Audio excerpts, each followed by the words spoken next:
Today we have Mr. Smoovie Williams, founder of Sanko Game Corp, a multi-dimensional consumer product. We've been following Sanko since the early days of Sanko Park and Streets of Milady NFTs. And we were probably one of the first, if not the first, funds to invest in the project. So we're very excited to have Smoovie on with us today. Smoovie, thanks for joining us. How are you doing? Hey Phil, I'm good. Thanks for having me. Happy to be here. Happy to chat anytime. How's it going? Going well. I was hoping you could just start off by giving a description of what Sanko is. You guys have a lot of different kind of spokes in the fire, a lot of things cooking. So it'd just be great to hear from you. Yeah, yeah. Hey everybody, I'm Mr. Smoovie Williams. I'm one of the founders of Sanko, along with my co-founder, Mr. Phone.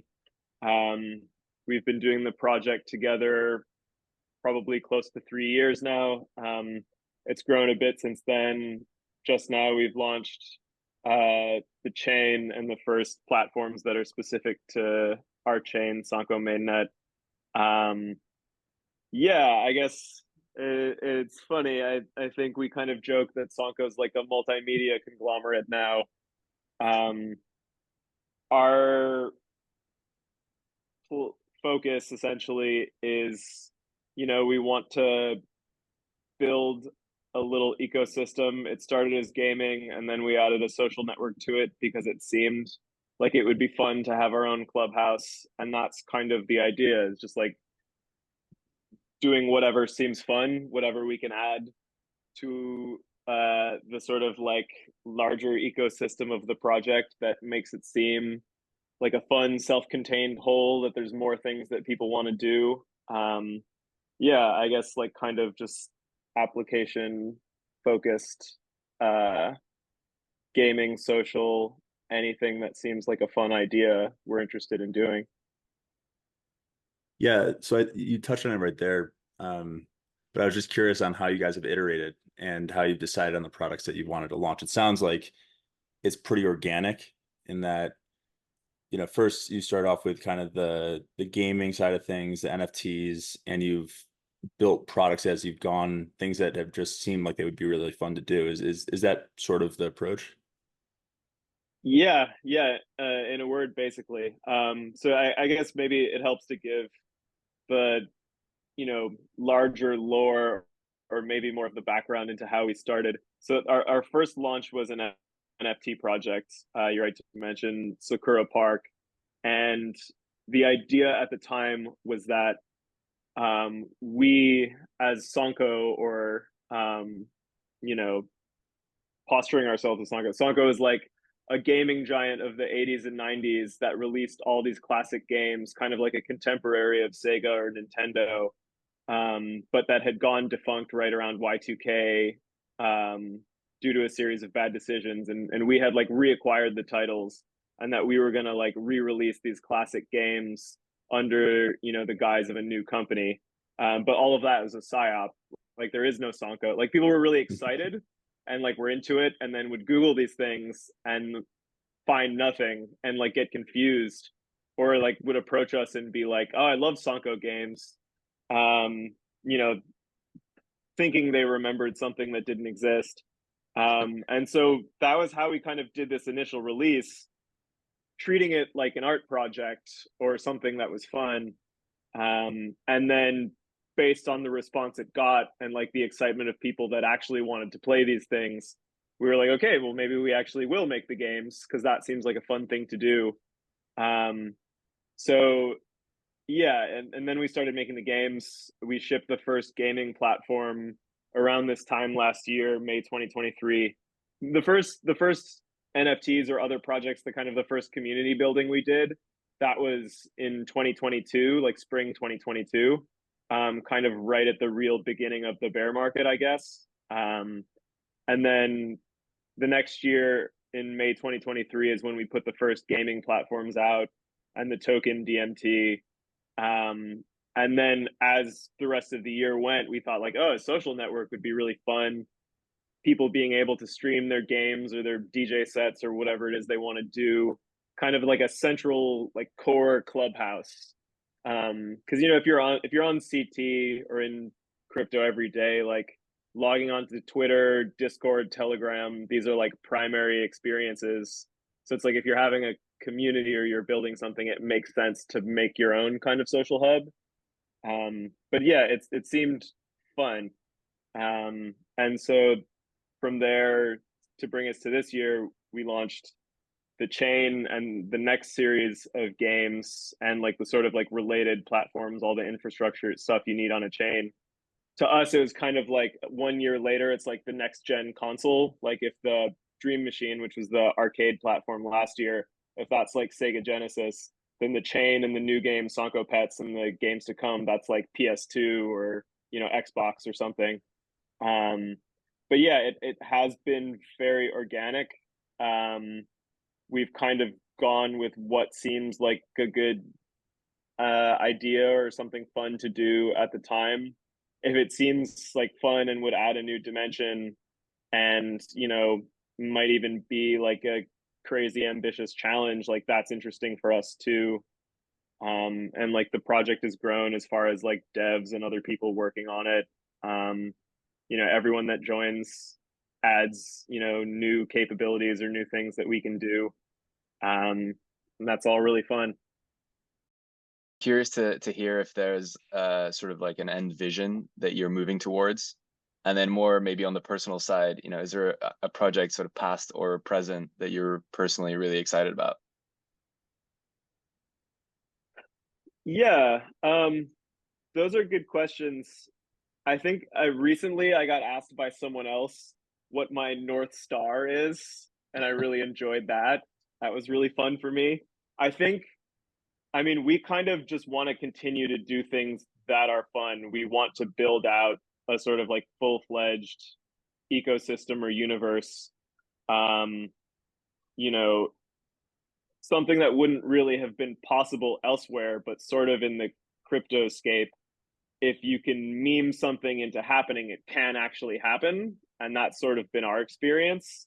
And that is really exciting for us. I think, you know, for our backgrounds, we are like crypto true believers or whatever. I think that's probably important. Like I got into Ethereum for the first time in like 2017, probably like midway through the bull market, you know, bought my first ETH at like a few $100s a pop, bought all the way up, bought after the top, didn't realize what a bear market was and how that was starting, and kind of bought all the way down until, you know, my all of my money had turned into dust basically in this complete scam Ethereum. And was just like really depressed about that. And you know, I've never sold, just literally wrote it down negative 95% and kind of thought that I had been scammed or whatever. And basically checked out for all of 2019. And then when 2020 came around and things started happening again, you know, it got interesting. And I think that was, I don't know, yeah, we still are true believers. I think there's this like thing that you see year after year, market after market on Twitter, which can be a very cynical place, that still nothing has been built in crypto, that like nothing exists for real. And it is sort of our like manifest or our North Star to like disprove that, to actually build consumer applications or fun things that people want to do that excite the natives. And then our thinking is that if you get the natives excited or a core group of people like that excited, that audience is only bound to grow over time as crypto repopularizes, as the sort of stigma fades away through the natural process of number going up. And so those groups will expand, and you know, we want to lay the foundations for that. So I forget the second part of the question. You can probably tell at this point I like ramble a little bit. No worries. The second part was whether there was, you know, a particular project, you know, all the different things you guys are tackling right now that personally really excites you. I always love the gaming stuff. The fact that we get to make video games for real now, having only really fantasized about it at the beginning, is really exciting to me. You know, I spent the last few months working on and designing Sanko Pets, coming up with, you know, the artwork design and stuff that we wanted, but also the mechanisms for how to make something like this work as like a crypto experience. That's really fun for me, but it's, the project isn't just me. Everyone kind of has, we all collaborate together, but other people have like their core focus. Like the devs that lead Sanko TV, the streaming network and social platform, they're coming up with like cool ideas, like custom stickers and emotes and stuff like that is in the pipeline all the time. And that's always really fun. Like I'm continually surprised by the good ideas that my collaborators have and things that they bring. And that's probably like most exciting for me. Yeah, awesome. Yeah. Yeah. It's funny. I actually never knew that Sanko lore that you guys psyoped, based on like a 1980s like mythical gaming company. But that's that's a great story. And I think that Yeah, that's my favorite. And it's like, again, we had no specific intentions. It was like an art project. And I think that's kind of how we still see things. It is like an art project or a performance, but we're happy to take it one step further all the time. I yeah, probably I spent think too much time yesterday looking for a Sanko. I was like, no, but there was an original Sanko Corp. Like where I was getting ready for this podcast, trying to find it online. Yeah, I was like, why can I exactly. find nothing on That's it?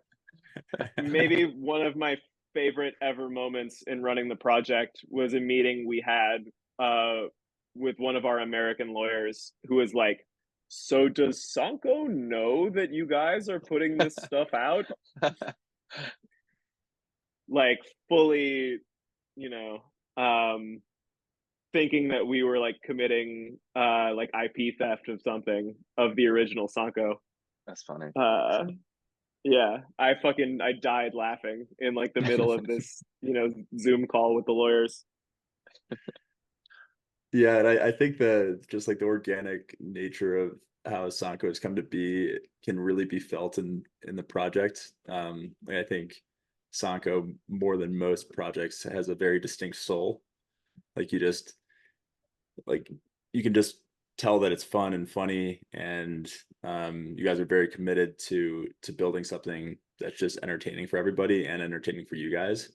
On that topic, I was just curious, like who does your marketing and illustrations, and like because I think it's just great like when you guys come up with a hype videos for a new product release.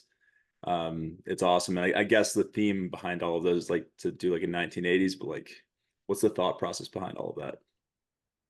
Yeah, I mean, it rocks. It's really fun. Like it's fun to work every day. A lot of that is probably thanks to the community. I think like a lot of like the best and most delicious copy pastas and things are created by, the community members. Shout out to guys like JSN or Waifu or Chandas and these guys. But our videos, all the marketing and the videos and stuff, that's still primarily or pretty much entirely me and Mr. Phone, the founders. I'd say Mr. Phone, his unofficial official title is head of the art department of one of the many hats that he has, and he's kind of like the chief animator. And I would say most of the videos we put out, I probably write and direct them, sort of role. Yeah, head of the art department and chief creative director are among the sort of um, semi-legitimate hats that we wear. Nice. Got it. Well, cool. So I think it'd be helpful to dig into some of the products and just like how everything fits together. You gave a little bit of an overview on like the history of everything, but as things stand today, can you maybe give an overview of all the like the product suite and like how everything fits together, if at all? Like, and I know you Yeah, just launched like, the L3 and Sanko Pets and all of that. So it would just be helpful to walk through some of that. yeah. So the L3, the chain is probably the core. You know, Sanko mainnet, it's an Orbit L3, you know, publishing to Arbitrum, publishing to Ethereum, made in collaboration with Caldera. We want the chain to be the sort of native hub. DMT is the gas token and the native token for everything that will happen. And then in addition to that, there's a suite of like platforms and projects that I would say you can separate into two bins. One is Sanko specific, and the other are sort of like partner projects. You know, things like dexes or core infrastructure, stuff like that. That's your sort of like general crypto infrastructure that publishes to Sanko, so that, you know, essentially everything is in place as far as a user experience of stuff that you would want to do on chain. So maybe easiest to start with the infrastructure. We haven't really talked about that. So when we ship the chain, we wanted to make sure we had a DEX, an NFT platform, and our sort of terminal explorer, you know, all-in-one block explorer charting website. Those three elements ready to go, because that seemed like super necessary. So Sanko Swap, which is the DEX that we have in collaboration with Camelot, you know, powered by Camelot. Camelot is as well deployed onto the chain. The NFT platform is Pseudo Swap, and our terminal is Sanko Tools. You know, all of this you can see on our website, sanko.xyz. It gives you like a list of apps, stuff that you can use that's native to the chain. Those are the sort of like core building blocks, so that there's everything else that you can do. And additional platforms are coming soon. You know, Scatter, which is the sort of whitelisted NFT deployer, is coming. A token deployer, you know, I don't want to give too much away, but a really fun meme coin factory. All of the things that people generally like to do on chain, that's just their fun stuff. We want to be there. In addition to that, the sort of Sanko native stuff, I'd say like probably the two core parts of it are the gaming platforms, the sort of like in-house studio games, and the social network Sanko TV. The first game that we've launched is Sanko Pets. You can find it on sanko.pet. That's the first new game that's native to the chain. It's fun. You can, you know, mint an egg, hatch a bun. The bun gives you access to a farm that you can like grow rewards from, which you then use for mini games to kind of like quest and grind. Our conception of it, it's very cute, but the idea is also that it's like a wholly crypto integrated. It's kind of a mixture of like a long-term strategy game with elements that we've kind of derived from RuneScape or other things that we thought were really fun, mixed with how that, so it's sort of like long-term strategy as far as like questing and leveling up, mixed with that then affecting your character's ability to win sort of like Mario Party style mini games, depending on your stats and all that. We want to, I think the question with crypto gaming is, you know, play to earn is sort of like the looming elephant in the room. A lot of people think it's a broken model, or like, how do you avoid this model in a way that isn't just like gives people incentives, but isn't just like ultimately farming token rewards or whatever to zero in a way that like the Ponzi dries up eventually. And our thinking is sort of, you take something akin to yield farming, or like how people behave or participate in markets, sort of long-term strategy and decision making, and then that affects kind of like your ability to perform in quick hitter, you know, chance based or like smaller competitive mini game environments. So that's the focus on one end, is the sort of like longer term in studio games like that. And then our other major native platform is the social one, Sanko TV, which is currently on Arbitrum 1. The plan is to migrate it to being chain native on Sanko in the next month or so. And that is sort of like our kind of conception. Again, like it seems like social media is of course really important for all crypto experience. It seems like if you're building a community, giving them a single hub to be in that isn't, dependent on Discord or Telegram or whatever, seemed like a good idea. Seemed fun to do. And yeah, we kind of just wanted it to have all the features. Like it has like a lot of custom stuff that's tailored to our community. That if you're, a crypto person, you'd probably find more fun than like being on Discord or Reddit or whatever.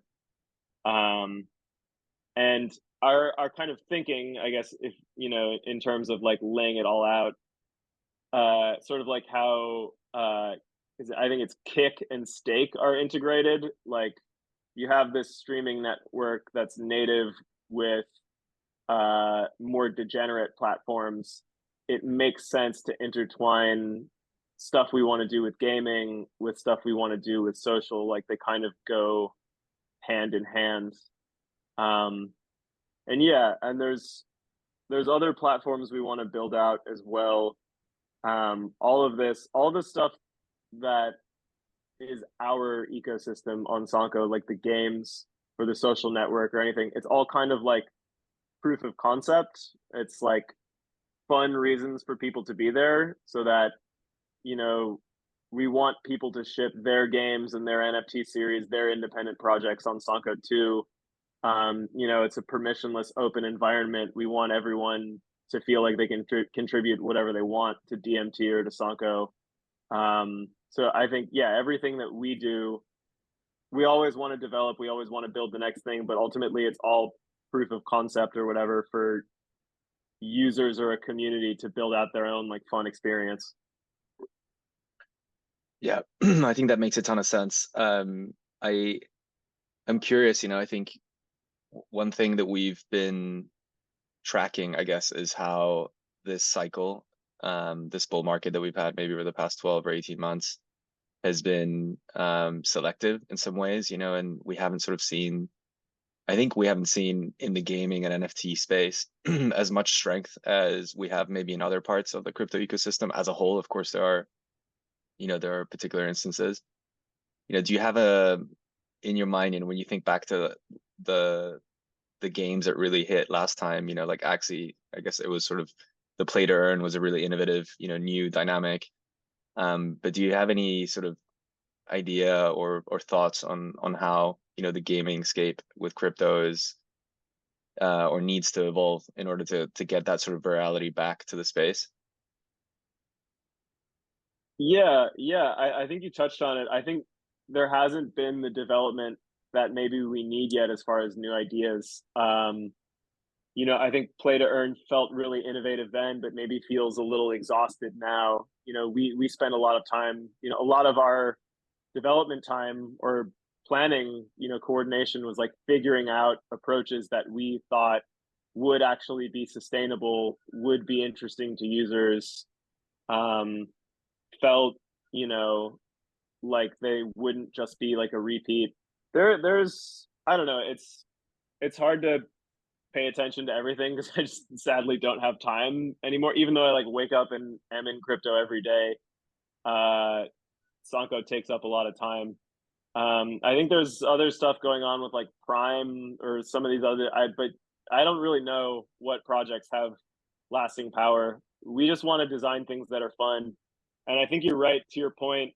We've seen a lot more, I think people are terming it dispersion in crypto markets this time. We haven't necessarily seen the sort of like rising tide lifts all boats, or maybe you'll see like one sector go at a time. Generally ends up being memes. I think it's been memes like the last like 5 sectors in a row, little runs. But so I don't really know. I don't necessarily have like a frame of reference as far as like other comparison projects to compare Sanko or DMT to.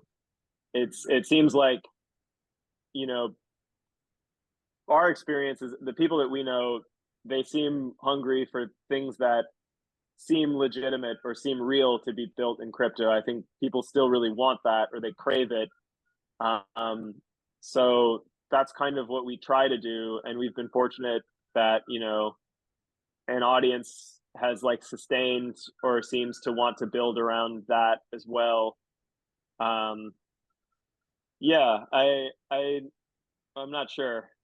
Maybe I think I got a little lost. I think there's a part of your question I'm forgetting that I'm trying to remember. No, no, I think that's perfect. I mean, it's hard, you know, and obviously I think, you know, hard to predict in advance where you're going to get virality, and maybe what you guys are doing makes sense in that sense. You know, you drop as many fun things as you can and see where, you know, where things stick and what people enjoy doing, and that's what, you know, you guys can take to the next level. And yeah. Yeah. I also think, you know, there's an issue in crypto, a couple things. Of one is people building for users that don't exist. And the other is like trying to time like, you know, when we started in the last year or two, you know, going back to this time last year and then back to continuing to put out stuff out through 2022, people at the time told us we were crazy, that like, why would you do gaming and social now? Like the users aren't there that are going to be there. They're not going to come back to like peak bull market 3 years later or something. And that's to my point of like targeting users that don't exist. I think people build things thinking for a mainstream audience or something, and they're trying to hide crypto, and they're trying to make it into something that's designed for like mainstream adoption at like the perfect moment. And our thinking has been to avoid that, has been to like put crypto at the forefront, put things that we who are crypto addicts who show up on Twitter or other platforms every day think that we would want, put them out, see if anyone else is interested in them too. Turns out maybe sometimes they are, and kind of build with a core from there. Like we've wanted to attract people that, you know, are the ones that show up every day, or the people that are, you know, you can kind of build a community around. We've always optimized or whatever for sort of like high value everyday core users, as opposed, and that's going to be a smaller number, as opposed to like tens of thousands of low value, easily dispersed users that will disappear in 2 weeks. We think the way that we've done things, or that we've tried to do things, is maybe ultimately what leads to more growth in the end anyway.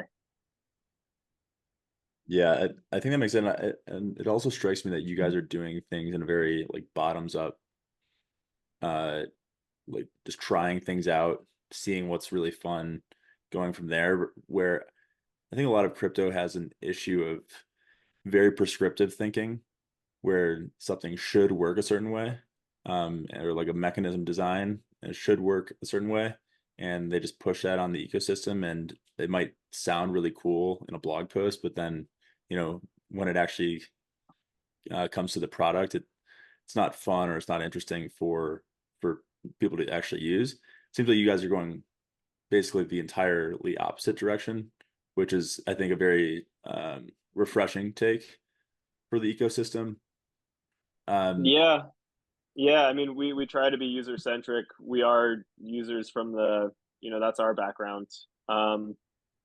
Also, to your point about how we launched, you know, we were just like a fair launch. You know, there were no private raises or like seed access or angel rounds or anything. No one had any access to the project or the token any earlier than the public. You know, every project we've done has been a fair launch, and done independently, which is, you know, great for a number of reasons. I think that resonates with people, but that also prevents a lot of like top down planning that will happen, where things get planned via blog post or via room of investors or whatever, and that ends up not being something that people are interested in. You know, we can tell like pretty quickly whether something's going to be fun, or whether something is going to be able to hold people's interest or not. Yeah, do you think you could touch a little bit on, I mean, so many projects raise tens of millions of dollars,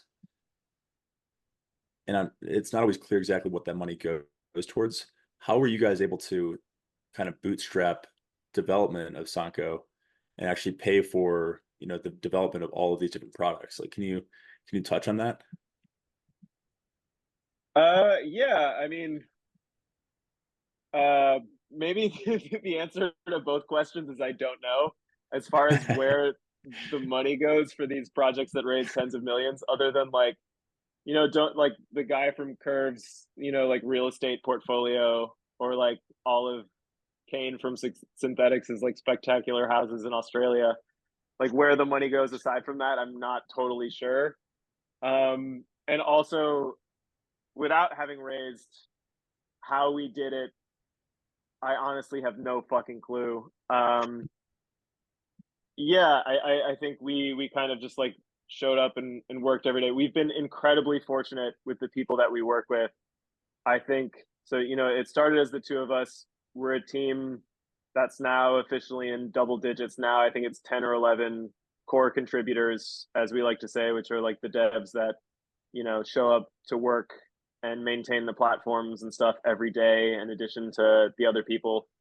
And then we have, people who are like maybe like project to project contributors or contractors, and that's another 5 to 10 people. So maybe like 15 or so people that we regularly work with, 10 every day, half dozen or so that kind of come in and out.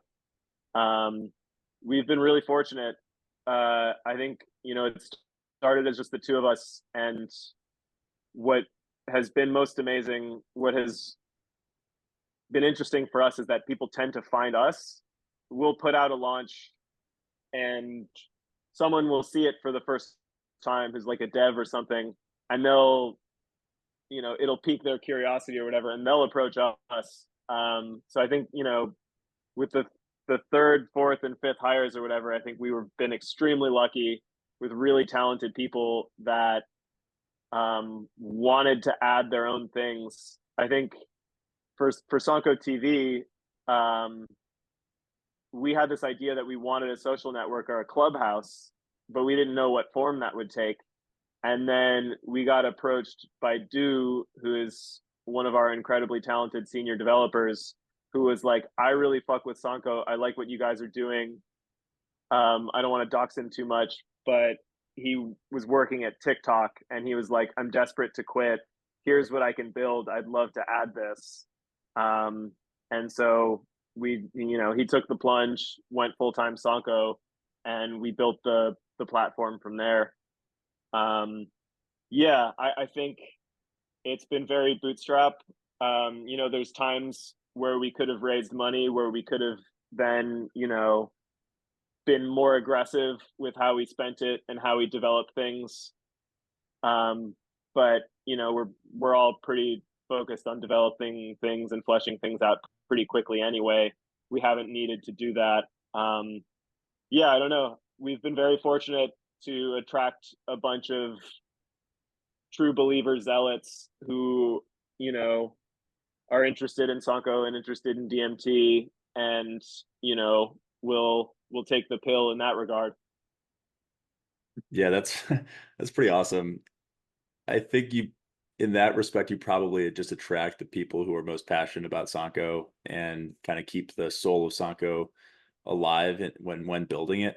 It kind of is like, when you think about Bitcoin early days, or even still now, right? The people who continue running the protocol are not in it necessarily for the money. It's just it's like for the passion of it. And it's cool to hear how Sanko is built in public, and by building in public has attracted a lot of people that are just passionate about the project, and you guys have been able to bootstrap that way. Hopefully we Yeah, can see more of that sort of I guess trend in, I think, crypto, because I think building in public and kind of like the public market first approach is I think just the best way to build a community. And I think you guys have like one of the most kind of viral communities, organic communities, and probably only getting started. yeah, I'd hope. I mean, that's our approach, is just kind of just like throw the dynamite into the river and see what happens. What an example just like that maybe I could talk more about, because he is doxxed, is our other senior dev working on Sanko TV, GB Milady or Curtainer or Aubrey. We found him because he hacked the platform and he was like fucking with his profile and adding his own things, um, adding custom elements to the server to make his page more swagged out. And we were like, oh, this is cool. You should do this officially. We should work with you. And he was down. He's awesome. He's a character. He's was one of the core members or maybe founders or whatever of Anonymous. If you remember the hacking group. Yeah. So yeah, we literally found him by him hacking us. That's been the case with a number of times with our devs. I don't know if it's white hat or black hat. Maybe it's yellow Sanko hat. Like our PFP. There, yeah, we've been really lucky in the people that we've found. Yeah, and I mean, it would be great to see more of that. I think there is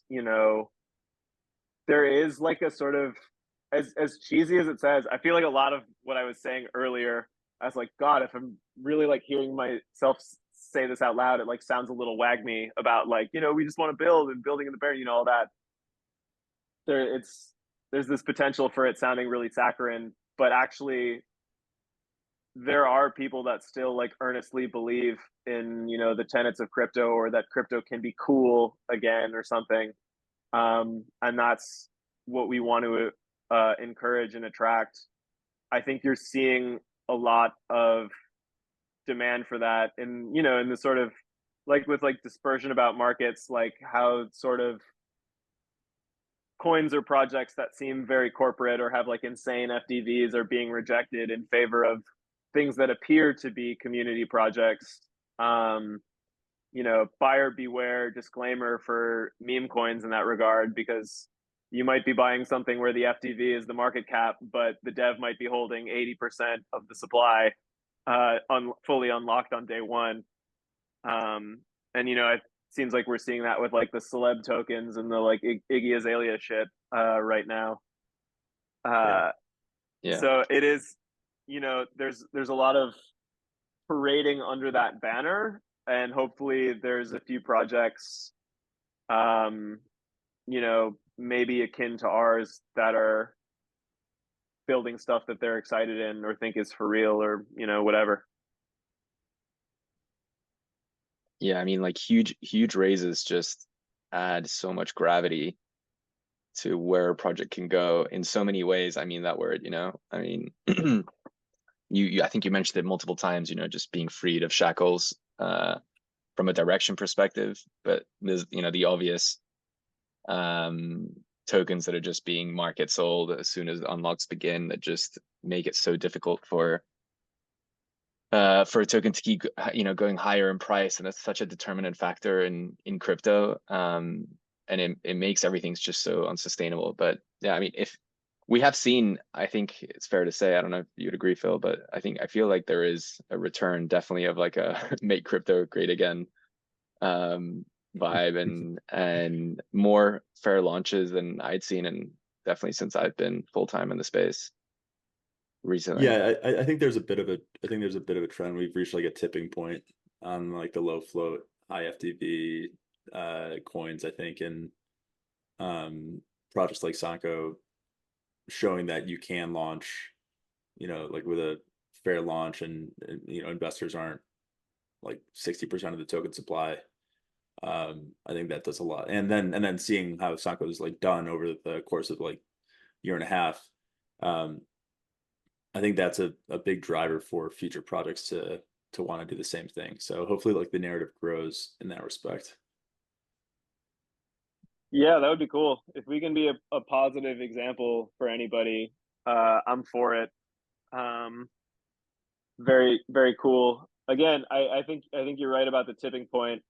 I wonder if we're gonna see it like go too far in the opposite direction, where there's sort of like false flags of populism or whatever, about like community or oriented things, but that are ultimately just like the same scams. I think Yeah. disclaimer, like no matter how people market things, I think you still have to be very careful about what something is.